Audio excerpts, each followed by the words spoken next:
नमस्कार दोस्तों, स्वागत है आप सबका आपके यूट्यूब चैनल क्रैक द मस्त में। दोस्त, आज का सेशन फिर से शानदार होने वाला है। क्यों?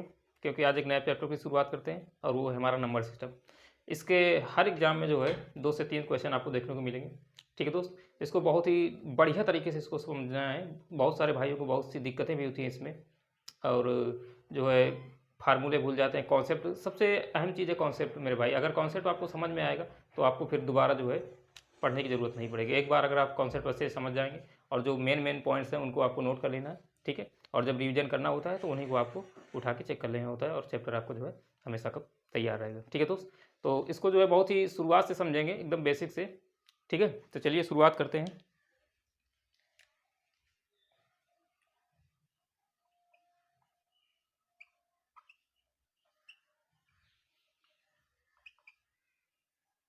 नंबर सिस्टम यानी कि संख्या पद्धति। दोस्त, सबसे पहले अगर हम बात करें संख्याओं की, ठीक है दोस्त, जैसे कि चैप्टर का नाम ही है हमारा नंबर सिस्टम, यानी कि इसमें हम संख्याओं के बारे में पढ़ते हैं। ठीक है दोस्त, नंबर्स के बारे में समझते हैं। तो नंबर्स की बात करेगा हमारे, तो नंबर कितने टाइप के होते हैं, कौन कौन से नंबर होते हैं। ठीक है दोस्त, तो इसको ज़रा ध्यान से समझिएगा आप।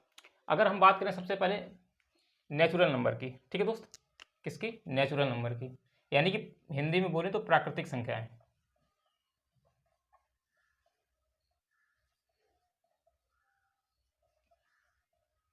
प्राकृतिक संख्याएं। अगर दोस्त प्राकृतिक संख्याओं की बात करें हम, तो प्राकृतिक संख्याएं हमारी क्या होती हैं दोस्त? ये एक से लेके, ठीक है दोस्त, 1 2 3 डॉट डॉट करके जितनी भी संख्याएं होती हैं, ठीक है, जितने भी नंबर को जो हम काउंट कर सकते हैं, ठीक है दोस्त, वो सारे के सारे संख्याएं हमारी क्या होती हैं? प्राकृतिक संख्या होती। ठीक है, एक से लेकर 1 2 3 4 5 6 10 12 10,000 50,000 100,000, ठीक है, जो भी है 1 लाख 2 करोड़, वो सारे के सारे क्या होते हैं? हमारे नेचुरल नंबर्स होते हैं। ठीक है दोस्त, अब देखिए, अगर इसमें हम जीरो को ऐड कर दें, ठीक है, इसमें हमारा जीरो कहीं पे भी शामिल नहीं है। ठीक है दोस्त, जीरो हमारा क्यों नहीं शामिल है? क्योंकि उसको हम प्राकृतिक संख्याओं में नहीं गिनते हैं। जीरो हमारा किस में आता है? पूर्णांक में आता है। ठीक है दोस्त, यानी सॉरी, पूर्ण नंबर में आता है, यानी कि होल नंबर की अगर बात करें, पूर्ण नंबर, पूर्ण संख्या की बात करें, तो दोस्त उसमें हमारा क्या हो जाता है? जीरो भी ऐड हो जाता है। यानी कि पूर्ण संख्याओं की अगर बात करें, ठीक है दोस्त, इंग्लिश में बोले तो होल नंबर्स, होल नंबर्स की अगर बात करें तो इसमें हम जीरो ऐड कर देते हैं। ठीक है मेरे भाई, जीरो भी हमारा शामिल हो जाता है, तो क्या हो जाएंगी? 0 1 2 3 ऐसे ऐसे करके ये जो सिस्टम अनंत तक चलता रहता है। ठीक है दोस्त, उम्मीद करता हूँ ये बात आपको समझ में आई होगी। यानी कि प्राकृतिक संख्याएं हमारे 1 से लेकर इन्फिनिटी तक, अनंत तक, और जो पूर्ण संख्या है वो जीरो से लेके, जीरो हमारा अगर ऐड कर देते प्राकृतिक संख्याओं में, अगर हमने जीरो ऐड कर दिया तो हमारे क्या बन जाती है दोस्त? पूर्ण संख्याएं। ठीक है दोस्त, और अगर इसमें हम, ये तो हमारे सारे के सारे जीरो से इधर कितने पॉजिटिव नंबर है, और जीरो के इधर क्या होते हैं? हमारी निगेटिव संख्या होती है। अगर उनको भी हम ऐड कर दें तो वो हमारा क्या बन जाता है? पूर्णांक। ठीक है दोस्त, पूर्णांक। ठीक है दोस्त, इनको इंग्लिश में बोलते हैं इंटीजर्स। ठीक है मेरे भाई, यानी कि इनमें क्या क्या शामिल हो जाती है हमारी? जीरो के उधर वाले और जीरो के इधर वाले, यानी कि अगर जीरो को मिडिल में रखा जाए तो इधर पॉजिटिव संख्या होती हैं 1 2 3 ऐसे करके। ठीक है दोस्त, और इधर क्या होती है? -1 -2 -3, और ये इधर ऐसे ऐसे करके ये भी इन्फिनिटी तक चला जाता है। ठीक है भाई, उम्मीद करता हूँ ये बात आपको समझ में आई होगी। यानी कि इसमें माइनस वाली संख्याओं को भी अगर हम ऐड कर दें, अभी सबसे पहले क्या था? Natural number. नेचुरल नंबर में जब हमने जीरो ऐड कर दिया तो क्या बन गए? हमारे होल नंबर। और उसमें जब हमने निगेटिव वाले नंबर ऐड कर दिए तो क्या बन गए? हमारे इंटीजर। ठीक है दोस्त, उम्मीद करता हूँ इतनी बात सभी को समझ में आई होगी, यहाँ तक किसी भी भाई कोई दिक्कत नहीं होनी चाहिए। ठीक है, अब अगर बात करें, इसको थोड़ा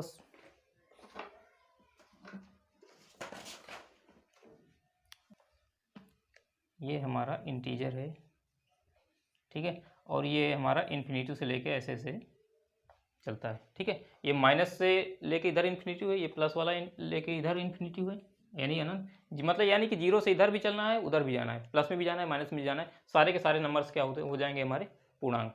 ठीक है दोस्त, इंटीजर हो जाएंगे। इसके बाद अगर हम बात करें इवन नंबर्स की, यानी कि सम संख्याएं,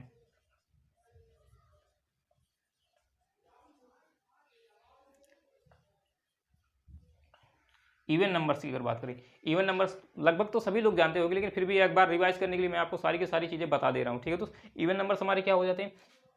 2 के मल्टीपल। ठीक है दोस्त, कोई भी नंबर जो हमारा 2 का मल्टीपल होता है, यानी कि दो उसका एक गुणनखंड होता है, वो सारे के सारे नंबर हमारे क्या हो जाते हैं, इवन नंबर्स हो जाते हैं। तो पहला सबसे इवन नंबर हमारा कौन सा हो जाता है, 2, 4, 6, 8 ऐसे डॉट डॉट करके। ठीक है दोस्त, ये भी हमारे कहाँ तक चले जाएंगे, इन्फिनिटी तक, यानी अनंत तक इनकी कोई लिमिट नहीं है। ठीक है दोस्त, कितने भी हो सकते हैं। ठीक है मेरे भाई। इसी तरीके अगर बात करें हम विषम संख्याओं की,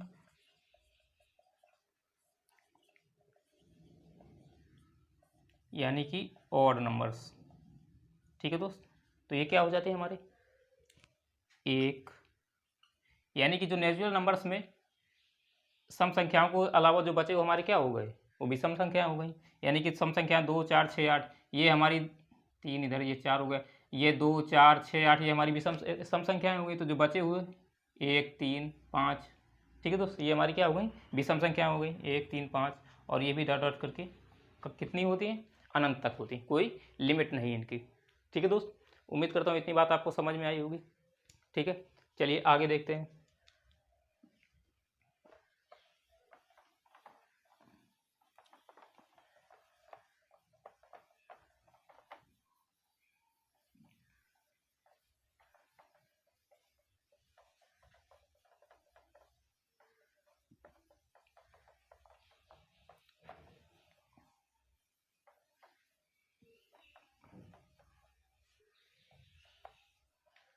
अब दोस्त अगर बात करें संख्याएं, भाज्य संख्याओं की और अभाज्य संख्याओं की। ठीक है दोस्त, ये दो टाइप की संख्याएं होती है, इनको समझना बहुत ज़रूरी है आपको।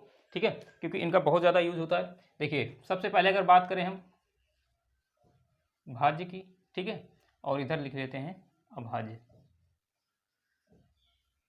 ठीक है दोस्त, इनको बहुत ध्यान से समझना है। भाज्य संख्याएं यानी कि जो डिवाइड हो जाएं, ठीक है, यानी कि जिनके दो, एक तो खुद कोई भी संख्या होती है, जो नंबर होती है उसका एक तो एक मल्टीपल होता है, सॉरी हाँ एक मल्टीपल होता है, यानी कि एक और एक वो नंबर खुद हमारा, जैसे कोई भी नंबर हमने ले लिया, सपोज हमने ले लिया 3। ठीक है दोस्त, तो 3 कोई भी नंबर एक से तो डिवाइड होता ही होता है। ठीक है दोस्त, ये आपको याद रखना है, यानी कि इसके दो फैक्टर हो गए, पहला 1 और दूसरा 3। ठीक है दोस्त, और हमने सपोज इधर ले लिया 4।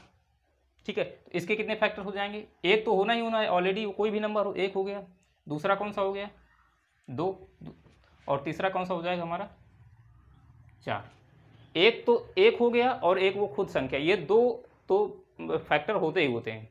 ठीक है दोस्त, उसके अलावा जो भी होंगे उनको भी ऐड कर लिया जाता है। ये दो तो हर संख्या में होंगे, कोई भी नंबर आप ले लीजिए उसमें से 2 फैक्टर होने ही होने। ठीक है, तो अगर मिनिमम 2 ही फैक्टर हैं, ठीक है, यानी कि 2 ही गुणनखंड है किसी संख्या के, तो वो संख्या हमारी हो जाती है अभाज्य।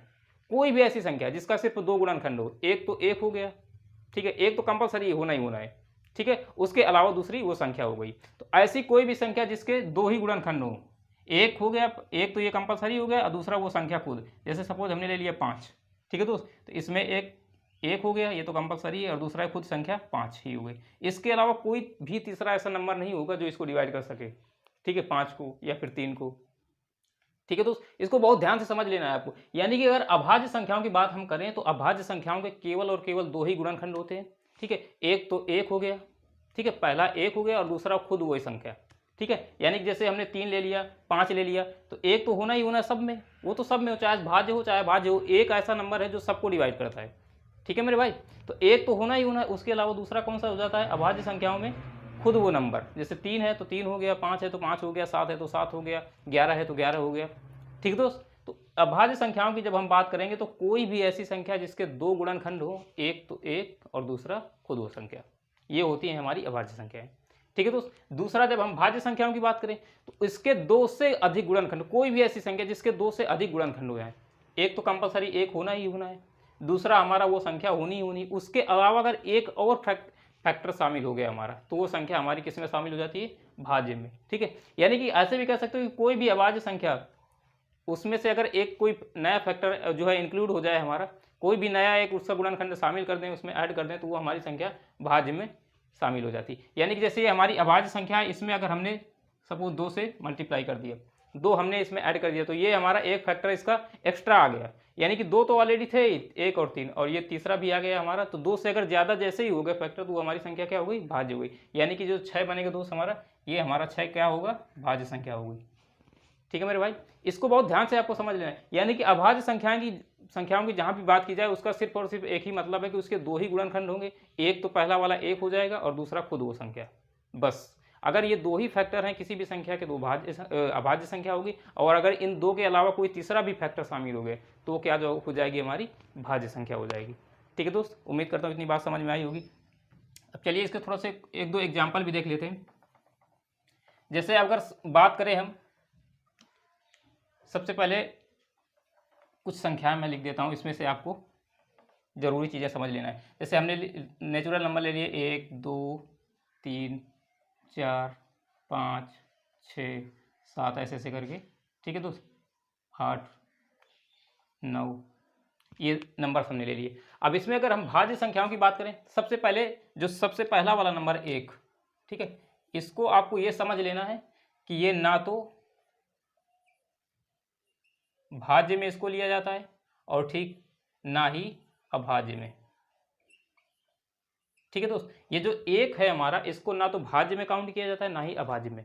तो यानी कि अगर कहीं पे भी आपसे पूछा जाए कि सबसे छोटी भाज्य संख्या अभाज्य संख्या कौन सी होगी हमारी, तो दोस्त एक को तो हमको किसी में नहीं लेना है। ठीक है, एक का तो काम ही खत्म है, हमको शुरुआत कहाँ से करनी है, 2 से, चाहे भाज्य पूछे और चाहे अभाज्य पूछे। ठीक है मेरे भाई, एक को तो किसी में नहीं इंक्लूड करना, ना तो भाज्य में इंक्लूड करना और ना ही अभाज्य में इंक्लूड करना है।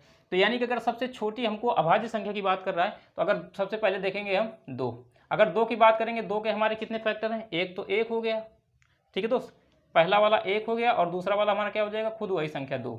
यानी कि इसमें 2 ही फैक्टर हैं, 2 के अलावा कोई तीसरा फैक्टर नहीं मिल रहा है। यानी कि 3 फैक्टर नहीं मिल रहे हैं, 2 ही फैक्टर हैं, तो हमारा ये संख्या क्या हो जाएगी, अभाज्य। ठीक है, जब 2 ही फैक्टर मिले तो अभाज्य, और जब 2 से ज़्यादा मिल जाए तो भाज्य।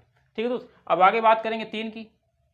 3 के हमारे कितने फैक्टर होते हैं, इसका भी केवल 1 और 3। ठीक है, 2 ही फैक्टर मिले हैं, यानी कि ये भी अभाज्य संख्या है।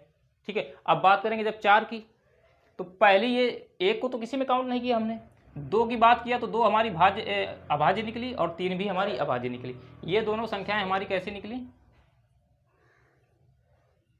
अभाज्य। ठीक है दोस्त, 2 और 3 कैसी संख्या निकली, अभाज्य संख्या निकली। उसके बाद हम उसके आगे जाएंगे, बात करेंगे नंबर 4 की। अगर हम 4 की बात करेंगे तो 4 के फैक्टर देखेंगे तो कितने हो जाएंगे दोस्त, एक तो 1 हो गया। ठीक है, दूसरा 2 भी डिवाइड करता है, 2 दूनी 4 होता है, और तीसरा 4, तो 4 खुद वो संख्या तो होती ही है, उसका फैक्टर। किसी भी संख्या का जो है वो संख्या तो डिवाइड करती ही है, जैसे 4 को 4 तो डिवाइड करेगा, 4 1 4। ठीक है दोस्त, यानी कि इसके कितने फैक्टर हो गए टोटल, 3 फैक्टर। 3 फैक्टर का मतलब क्या हुआ कि 2 फैक्टर से ज़्यादा हो गए, यानी 2 गुणनखंड से ज़्यादा गुणनखंड है, इसके 3 हो गए। ठीक है, यानी कि अब ये अभाज्य वाली से श्रेणी से निकल गया, अब ये किस में आ गया, भाज्य में आ गया। ठीक है दोस्त, तो ये 4 हमारा कैसा नंबर हो गया दोस्त, ये हो गया हमारा भाज्य नंबर। ठीक है भाई, उम्मीद करता हूं इतनी बात समझ में आई होगी। तो देखिए, अब शुरुआत से अगर बात करें तो 1 को तो हमको किसी में नहीं लेना, 1 को हमने क्या किया, हटा दिया, ना तो ये भाज्य है ना ये अभाज्य है। तो सबसे छोटा पहला कौन सा नंबर निकला, अभाज्य। यानी कि सबसे छोटा अगर अभाज्य संख्या की बात करें, सबसे छोटी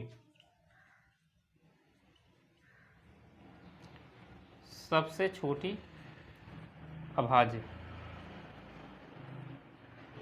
संख्या की बात करें तो क्या हो जाएगा दोस्त, 2। ठीक है मेरे भाई, 2 क्या होता है, हमारा सबसे छोटा अभाज्य संख्या होता है। ठीक है दोस्त, इसको प्राइम नंबर भी बोलते हैं, अभाज्य संख्याओं को प्राइम नंबर भी बोलते हैं। ठीक है दोस्त, इंग्लिश में प्राइम बोलते हैं और हिंदी में अभाज्य संख्या है। तो ये अगर सबसे छोटी अभाज्य संख्या की बात करें तो क्या हो जाएगा हमारा, 2। ठीक है, और सबसे छोटा हमारा जो भाज्य संख्या यानी कंपोजिट नंबर की बात करें, सबसे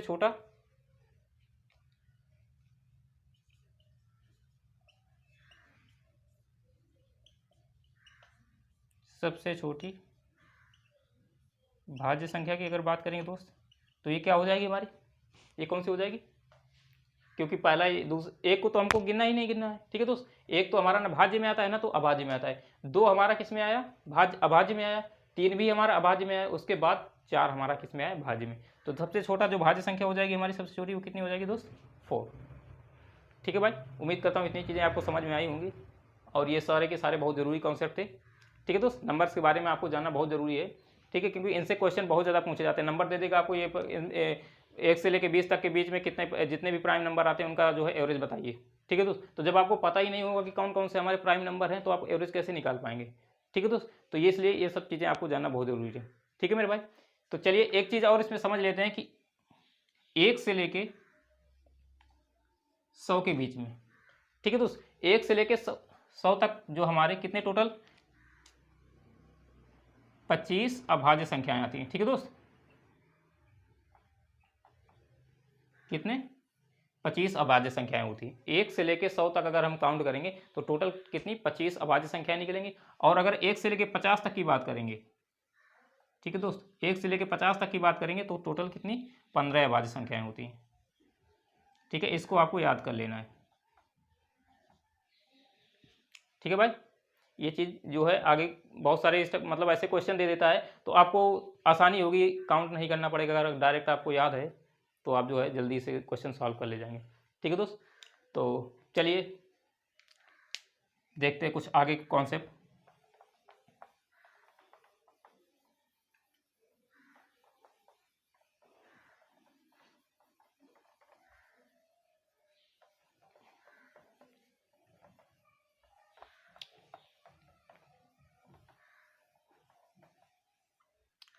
तो दोस्त हमने पढ़ लिया सारे के सारे नंबर्स, कितने प्रकार के नंबर्स होते हैं। ठीक है, अब उनके बारे में जान लेते हैं कि अगर उनके बारे में क्वेश्चन पूछता है हमको तो उनको कैसे सॉल्व करना होता है। जैसे कुछ फार्मूले भी होते हैं, जैसे सपोज दैट उसने पूछ लिया कि जो है प्रथम 20 जो है नेचुरल यानी कि प्राकृतिक संख्याओं का जो है सम बताइए। ठीक है दोस्त, तो अगर हमको डायरेक्ट फार्मूला पता निकालना हो इसका, ठीक है दोस्त, तो ये अगर हम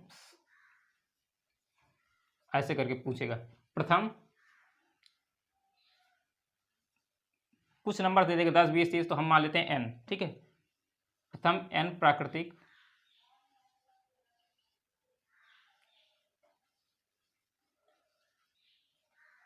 संख्याओं का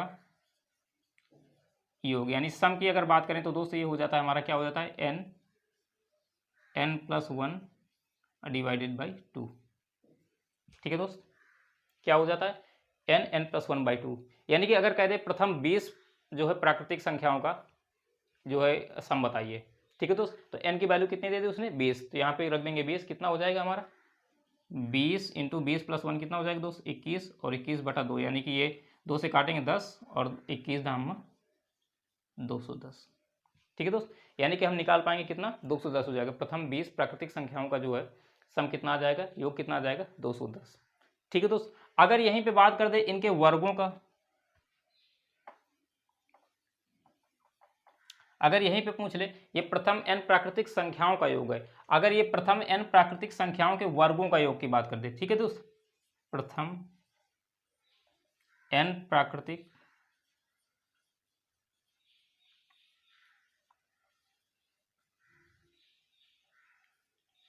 संख्याओं के वर्गों का योग, तो ये क्या होता है दोस्त, ये होता है हमारा n+1 और इंटू 2n+1 और डिवाइडेड बाई 6। ठीक है दोस्त, क्या हो जाता है हमारा, अगर उनके वर्गों का योग की बात करते तो क्या हो जाता है हमारा n+1 2n+1। ठीक है दोस्त, ये है हमारा क्या प्राकृतिक संख्याओं का योग है, ये उनके वर्गों का योग है। अगर इसके घनों की बात करते यानी क्यूब का बात करते, अगर घनों की बात करते दोस्त तो मैं ऐसे लिख देता हूँ, आप समझ जाइएगा। चलिए पूरे लिख देते हैं,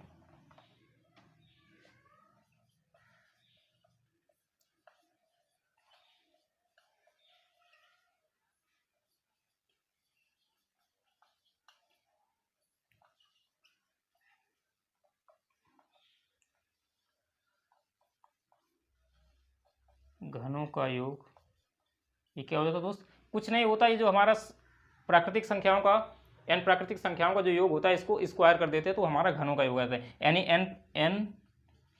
n+1/2 का होल स्क्वायर। ठीक है दोस्त, ये क्या हो जाता है हमारा इनके घनों का योग होता है। ठीक है दोस्त, तो यहाँ से हमको 3 फार्मूले पता चले, पहला n प्राकृतिक संख्याओं का योग, ठीक है दोस्त, दूसरा उनके वर्गों का योग, ठीक है दोस्त, और तीसरा क्या आ गया हमारा उनके घनों का योग। ठीक है भाई, तो ये 3 के तीनों फार्मूले आपको याद कर लेने हैं बहुत अच्छे से। ठीक है दोस्त, चलिए आगे देखते हैं।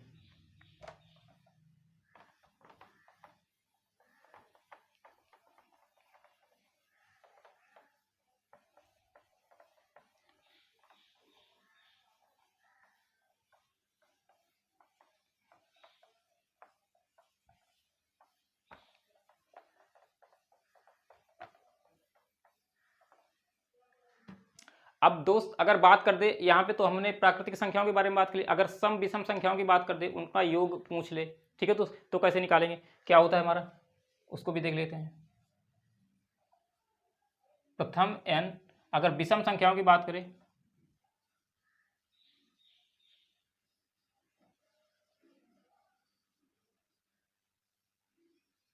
विषम संख्याओं का योग, तो दोस्त ये क्या हो जाता है हमारा n स्क्वायर, ठीक है मेरे भाई। n स्क्वायर का क्या मतलब हुआ हमारा, जैसे कह दे कि प्रथम 10 विषम संख्याओं का योग बताइए, तो 10 की बात कर रहा है, यानी n का नंबर, n का मान कितना दे दिया 10 संख्याओं की बात कर रहा है, तो n की वैल्यू कितनी होगी 10, तो उनका योग क्या हो जाएगा हमारा, 10 का स्क्वायर कर देंगे 100, ठीक है भाई, कुछ नहीं करना, आपको केवल उसका स्क्वायर कर देना है, ठीक है दोस्त। उम्मीद करता हूँ इतनी बात समझ में आई होगी आपको। फिर अगर ये विषम की बात कर रहा है, अगर सम की बात कर दे, यही चीज प्रथम n सम संख्याओं का,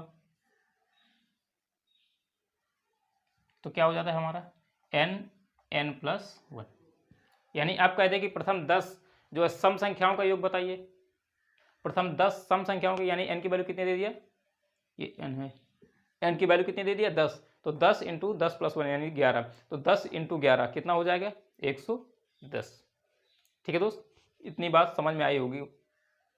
तो ये दोनों फार्मूले भी बहुत इंपॉर्टेंट है, इनको भी आपको समझ लेना है, या समझना क्या है, बिल्कुल दिमाग में बैठा लेना है, याद कर लेना है, ठीक है दोस्त। n विषम संख्याओं का योग जो होता है हमारा n स्क्वायर होता है, और n सम संख्याओं का योग कितना होता है n इंटू n प्लस 1, ठीक है भाई। अब देखिए अगर इनका एवरेज पूछ लेता है, ज्यादातर क्या पूछता है दोस्त, एवरेज पूछ लेता है। एवरेज अगर बात करें, एवरेज हमारा क्या होता है, टोटल संख्याओं का सम और उसको टोटल संख्याओं से जब डिवाइड कर देते हैं, यानी संख्याओं के योग बटे टोटल संख्याएं, ये होता है हमारा एवरेज, यानी कि औसत।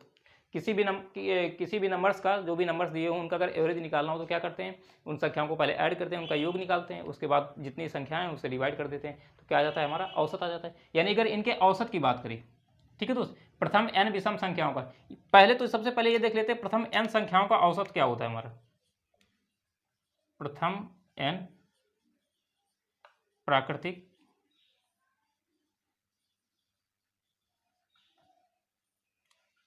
संख्याओं का औसत कितना हो जाता है दोस्त। देखिए अभी हमने पढ़ा था कि प्राकृतिक संख्याओं का योग कितना होता है n प्लस 1/2, ठीक है दोस्त, क्या पढ़ा था हमने n प्लस 1/2। अब हमको क्या पूछ रहा है, औसत पूछ रहा है, तो ये तो हो गया हमारा योग, ठीक है, ये n प्लस 1/2 हमारा क्या होगा योग, प्रथम n संख्याओं का, n प्राकृतिक संख्याओं का योग इतना आ गया, और हमको औसत निकालने के लिए डिवाइड करना पड़ता है किससे, जितनी संख्याएं हो, तो यहाँ संख्या कितनी है n की बात कर रहा है, ठीक है दोस्त। तो इसको पूरे से, इस पूरे को किससे डिवाइड कर देंगे n से, तो ये क्या आ जाएगा हमारा प्रथम n प्राकृतिक संख्याओं का औसत आ जाएगा, ठीक है दोस्त। यानी कि n से n हमारा क्या हो जाएगा, कैंसिल हो जाएगा, तो क्या बचेगा ये दोस्त n प्लस 1/2, यानी इसका क्या मतलब हुआ, इसका मतलब ये हुआ कि अगर आपसे पूछ ले कि प्रथम 25 या प्रथम 20, जो भी कोई भी नंबर दे दे, कह देगा प्रथम 25 प्राकृतिक संख्याओं का जो है औसत बताइए, ठीक है, यानी n की वैल्यू कितने दे दिए 25, तो यहाँ पे 25 रखेंगे, 25 से 26/2, यानी कितना हो गया दोस्त 13। प्रथम 25 संख्याओं का औसत कितना हो गया, प्रथम 25 प्राकृतिक संख्याओं का औसत कितना हो गया दोस्त 13, 25 से 26, 26/2 यानी 13, ठीक है दोस्त। तो इसको भी आपको याद करना है, ठीक है भाई। ये प्रथम n प्राकृतिक संख्याओं का जो है औसत आ गया, ठीक है। अब अगर प्रथम n विषम संख्याओं का पूछ ले, ये टोटल संख्याएं हैं इसमें, ठीक है, अगर विषम और सम का पूछ ले तो हमको विषम संख्याओं का योग पता है, ठीक है, सम संख्याओं का भी योग पता है, कि क्या करना है हमको, इनको जो है योग को संख्याओं से डिवाइड कर देना है। यानी कि अगर इनका औसत पूछेगा सम संख्याओं को, इसको साफ कर देते हैं,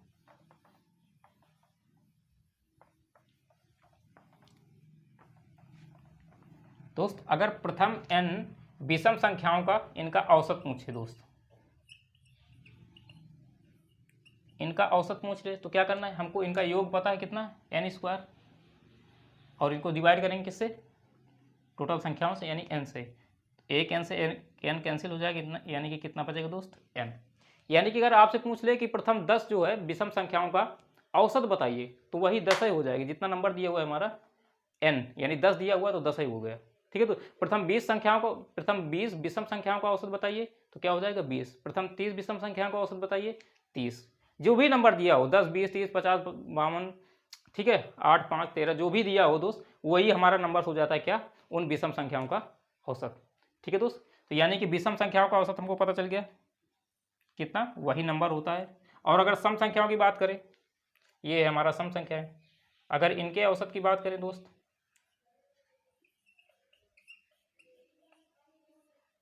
तो ये क्या हो जाता है हमारा, इनका योग हमको पता है कितना होता है, n+1, n इंटू n+1।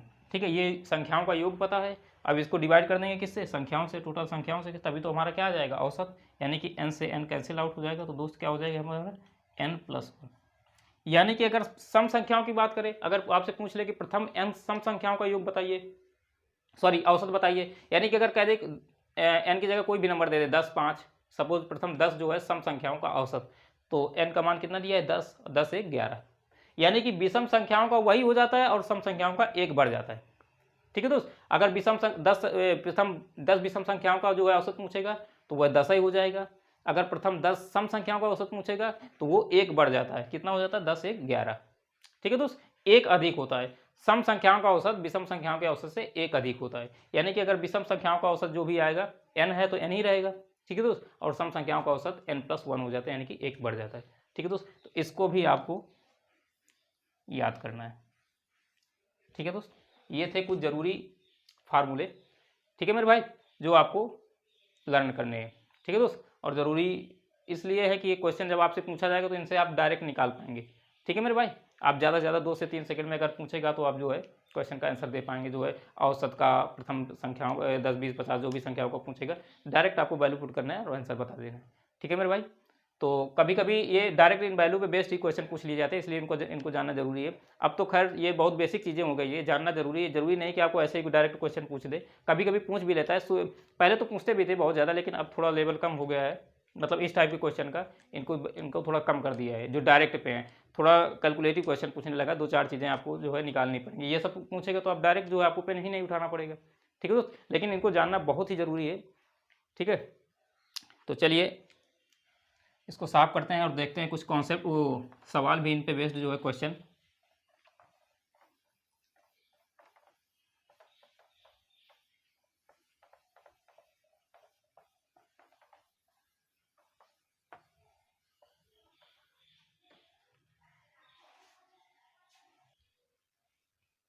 तो देखते हैं दोस्त, इस पे बेस्ड कुछ क्वेश्चन भी कर लेते हैं। ठीक है, एक क्वेश्चन है, बहुत ही अच्छा क्वेश्चन है, एग्जाम में पूछा हुआ क्वेश्चन है।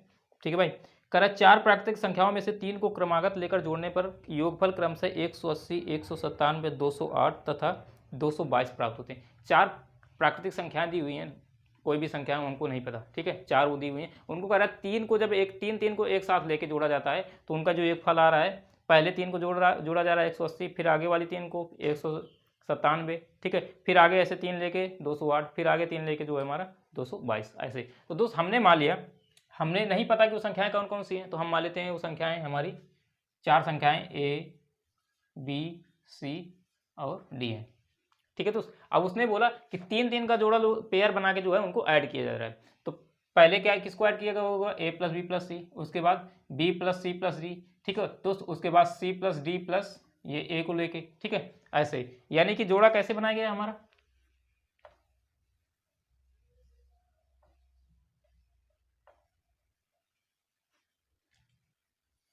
एक बार A + B + C, ठीक है, इनको ऐड किया गया, फिर B + C + A, इनको ऐड किया गया, फिर C + सॉरी A नहीं है, D है, B + C + D, फिर C + D + A + हाँ बस 3 हो गई। ठीक है, C + D + A, इनको ऐड किया गया। उसके बाद फिर क्या हो गया हमारा, D + A + B। ठीक है, इस तरीके से 3 बार करके जो है संख्याओं को जोड़ा जा रहा है। ठीक है, तो 3 का पेयर बनाया जा रहा है, उनको ऐड किया जा रहा है। तो पहले क्या बताया है, एक बार जो है आ रहा है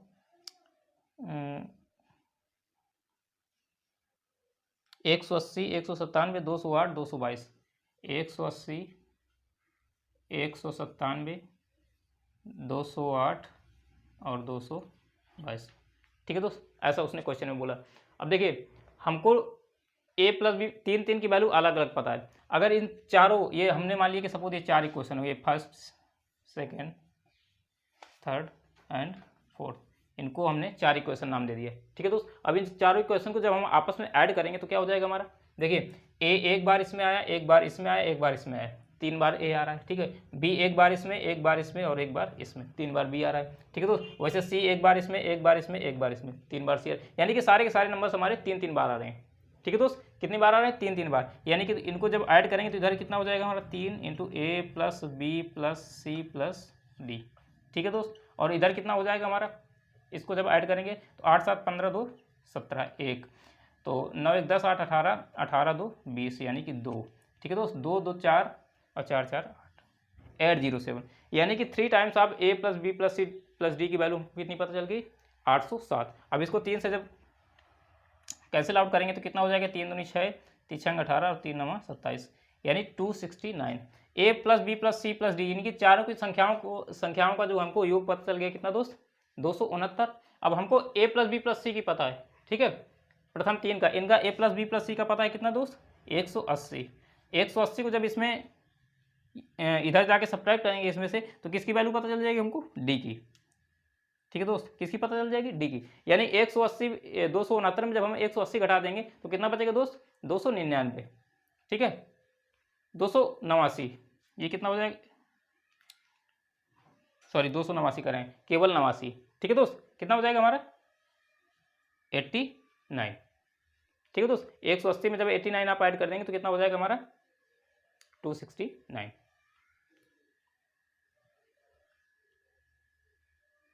ठीक है दोस्त, इसमें पूछा क्या पहले ये तो देख लेते हैं। तो वही संख्या है बतानी, ऐसे हमको डी को पता चल जाएगा। ठीक है दोस्त, डी का पता चल गया। अब जैसे B plus C plus D की वैल्यू रख देंगे, यानी B plus C plus D, इन तीनों की वैल्यू रख देंगे तो किसकी पता चल जाएगी हमको, ए की, यानी कि B plus C plus D की वैल्यू कितनी है। मैं डायरेक्ट कर दे रहा हूँ आपको, जो अगर नहीं समझ में आएगा तो आप करके निकाल लीजिएगा। ठीक है दोस्त, मैं इसी पे रख के बता दे रहा हूँ। ये हमारा B plus C plus D कितना दिया है दोस्त, 197। ठीक है, तो यहाँ पे ए की वैल्यू क्या रखेगी, हमारा 269 हो जाए, यानी कि 3 ये और 69 ये, यानी कि दोस्त कितना हो जाएगा, 72, यानी ए की वैल्यू कितनी हो जाएगी हमारी, 72।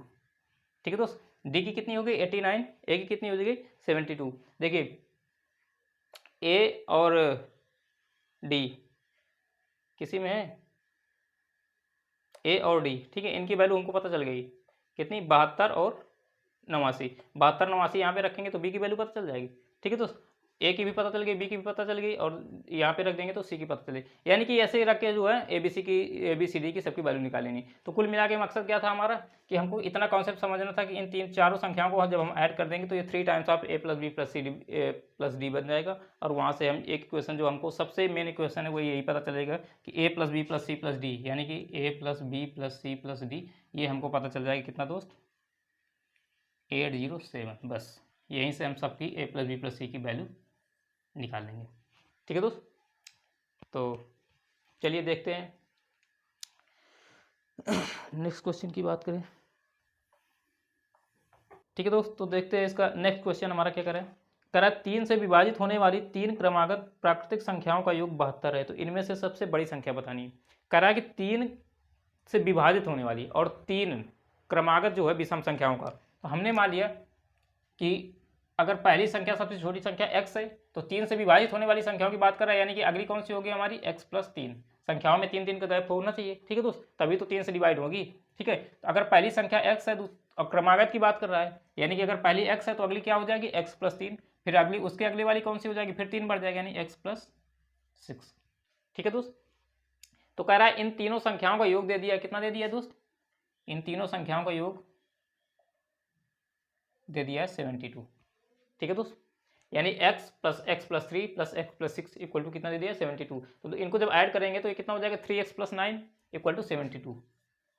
3x प्लस 9 इक्वल टू कितना हो जाएगा हमारा, 72। ठीक है दोस्त, ये 9 उसमें घट जाएगा जाके उधर, तो ये कितना हो जाएगा 63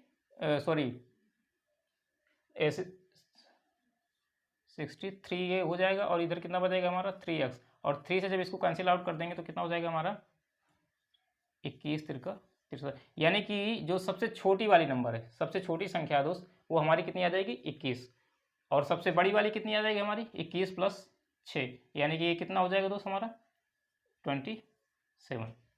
ठीक है मेरे भाई, तो जो भी आपसे पूछे, इसमें शायद सबसे छोटी नंबर पूछा है जी, सॉरी सबसे बड़ी पूछा है इसमें। इनमें से सबसे बड़ी संख्या, तो सबसे बड़ी वाली कितनी हो जाएगी हमारी 27 और सबसे छोटी वाली कितनी हो जाएगी 21। ठीक है दोस्त, ये ऐसे सॉल्व करना इस टाइप का क्वेश्चन। हालांकि ये सब आपको जो है इतना लिखने की जरूरत, अगर एग्जाम में आपसे ये सब पूछा जा रहा है तो ये सब जो है लिखने की जरूरत नहीं होनी चाहिए, आपको डायरेक्ट ये पॉइंट लिखना है। ठीक है, डायरेक्ट ये पॉइंट लिखना है, उसके बाद डायरेक्ट एक्स की वैल्यू कैसे, ये हमारा 3x और ये कितना 3x + 9, 3x + 9 बराबर अगर 72 आ रहा है हमारा, तो 72 में 9 घटाएंगे उधर जाके तो हमारा 63 हो जाएगा और 21 या 63 हो जाएगा, यानी कि हमको पता चल गया कि x की वैल्यू हमारी 21 होने जा रही है। ठीक है दोस्त, तो अब x की वैल्यू पता चल गई तो हमको तीनों संख्याएं पता है, पहली हमारी x है, दूसरी x + 3 है और तीसरी x + 6 है, जो भी पूछेगा बता देंगे। ठीक है भाई, चलिए देखते हैं नेक्स्ट क्वेश्चन। चलिए देखते हैं नेक्स्ट क्वेश्चन क्या कर रहा है।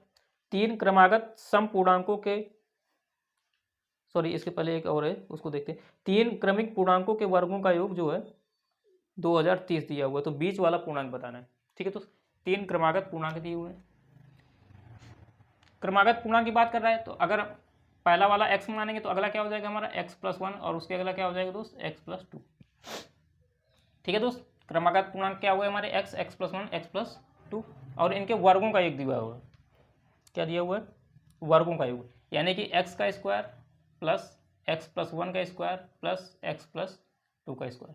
ठीक है दोस्त, ये कितना दे दिया है हमारा 2030। ठीक है दोस्त, अब यहाँ से हमको x की वैल्यू निकालना हो, देखिए ये तो हमारा x² ही रहेगा, ये कितना हो जाएगा x² + 1 + 2x, ये कितना हो जाएगा x² + 4 + 4x, यानी कि x² कितना हो गया हमारा 3x²। ठीक है दोस्त, और 1 + 4 कितना हो गया 5, और यहाँ से आया 2x और यहाँ से आया कितना 4x, यानी कि 2x और 4x कितना हो गया हमारा 6x और प्लस का 5 = कितना हो गया हमारा 2030। ठीक है दोस्त, अब इसको जब सॉल्व करेंगे 3x² + 6x,